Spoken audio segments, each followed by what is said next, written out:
안녕하세요. 이명기 목사입니다. 오늘은 에스겔 37장 묵상입니다.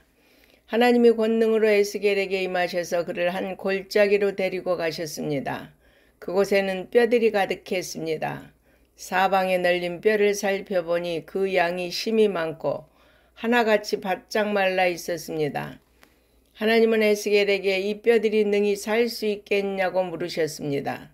에스겔은 주께서 하신다고 고백합니다. 상식적으로 보면 말라버린 뼈들은 다시 생명력을 얻을 수 없지만 하나님이 원하시면 살리실 수 있다는 믿음의 고백이었습니다. 에스겔은 하나님의 명을 받아 말씀을 대언합니다. 그는 마른 뼈들에게 생기가 들어가고 그것들이 다시 살아나기를 여호와 이름으로 선포했습니다. 그러자 뼈와 뼈가 서로 연결되고 살이 오르고 힘줄이 생겨났습니다. 거기에 생기가 공급되자 마른 뼈들이 다시 살아나 거대한 군대를 이루었습니다. 마른 뼈들은 바로 하나님의 백성 이스라엘이었습니다. 이미 멸망해서 다시 살아날 가능성이 없는 그들은 죽은 지 오래되어 바짝 말라버린 뼈와도 같았습니다. 그런데 그런 그들을 하나님이 다시 살려내겠다고 선포하십니다. 그리고 다시 살아난 그들을 고국 땅에 두겠다고 약속하십니다. 하나님의 말씀이 실현되는 날 온 세상은 하나님이 이 일을 말씀하시고 친히 이루신 줄을 알게 될 것입니다. 창조주 하나님은 죽은 자라도 능히 다시 살릴 수 있는 분입니다. 에스겔의 마른 뼈 환상을 통해 이스라엘은 무덤과 같은 포로 생활에서 벗어나 고국 이스라엘로 돌아가 하나님의 백성으로서 온전한 공동체를 이룰 것이라는 소망을 갖게 되었습니다. 그런데 그들은 해결해야 할 또 다른 문제를 안고 있었습니다. 그것은 그들이 유다와 에브라임으로 양분되어 오랫동안 적대감을 품고 살아왔다는 것입니다. 초기에는 단일 국가였지만 솔로몬 이후 남유다와 북이스라엘로 갈라졌고 이제는 각각 멸망해서 다른 나라로 흩어져 있었습니다. 이렇게 된 것은 죄의 결과였습니다.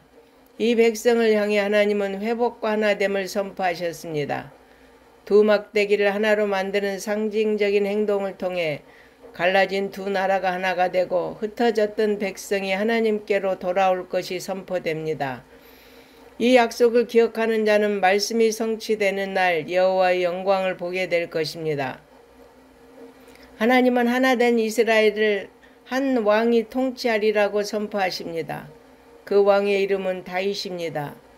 다윗은 과거 영광스러웠던 통일왕국 시대 왕의 이름이면서 동시에 장차 이 땅에 오실 메시아를 상징하는 이름입니다.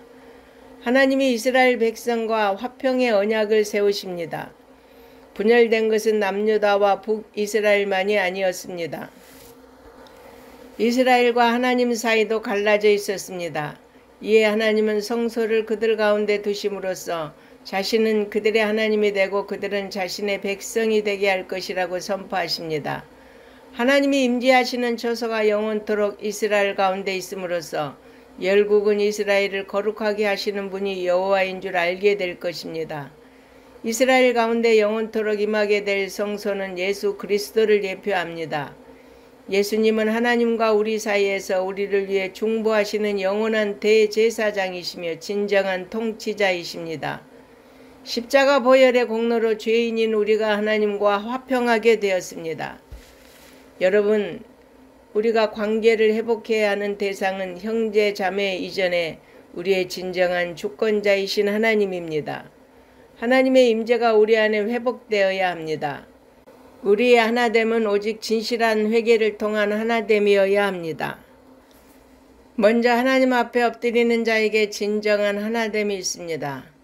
언제나 하나님이 우리 가운데 임재하셔서 우리가 참된 예배자로 살아가기를 간구합니다. 아멘.